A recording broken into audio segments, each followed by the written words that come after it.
Daniel was an ordinary man living in the modern world, always busy with his phone, his work, and the noise of the city.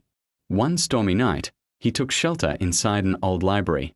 While reading a dusty book about ancient kingdoms, he suddenly felt dizzy.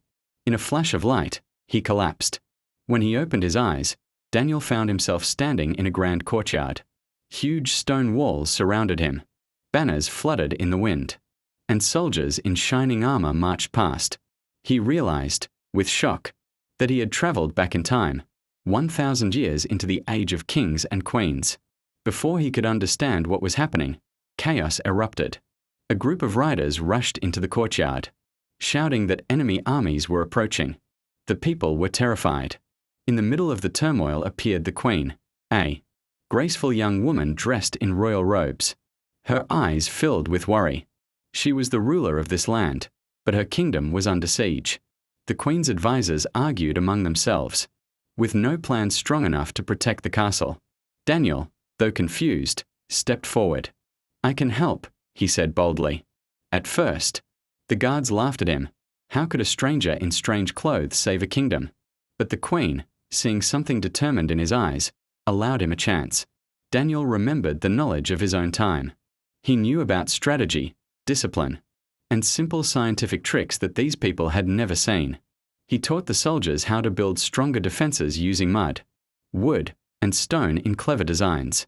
He showed them how to organize themselves into formations rather than fighting wildly. He even created simple traps using fire, mirrors, and boiling oil that confused the enemy. But more than knowledge, Daniel gave the people hope. He encouraged them with powerful words, telling them they were stronger together. His courage spread like fire through the soldiers' hearts. The queen herself felt inspired by his bravery, and she began to lead her people with new confidence.